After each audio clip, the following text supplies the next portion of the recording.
பாட்டுக்கு ஒரு புலவனாம் போற்றும் பாரதியாரை பற்றி இக்காணொளியில் காணலாம் வாருங்கள். சுப்பிரமணியன் என்ற இயற்பெயர் கொண்ட பாரதியார் அவர்கள் 1882 டிசம்பர் 11 சென்னை மாகாணத்தின் திருநெல்வேலி மாவட்டத்தில் உள்ள எட்டயபுரத்தில் பிறந்தார். இவரது பெற்றோர் சின்னசாமி ஐயர் மற்றும் லக்குமி அம்மாள் ஆவர். இவரின் இயற்பெயர் சுப்பிரமணியன் என்றாலும் சுப்பையா என்று அழைக்கப்பட்டார்.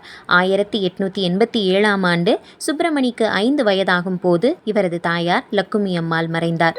இதனால் இவரின் தந்தை மற்றும் பாட்டியான பாகிரதி அம்மாளிடம் வளர்ந்தார்.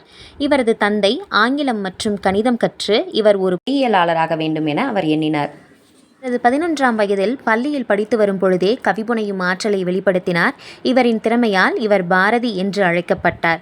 1897 ஆண்டு தனது 15ஆம் வயதில் செல்லம்மாளை மணந்தார். 1898 ஆண்டு இவரின் தந்தையின் மறைவுக்கு பின் வறுமை நிலையினை அடைந்தார்.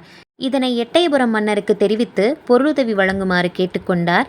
இதனையடுத்து எட்டயபுரத்தில் சிறிது காலம் பணி செய்த பாரதி பின்னர் அப்பணியை விடுத்து காசிக்கு சென்றார்.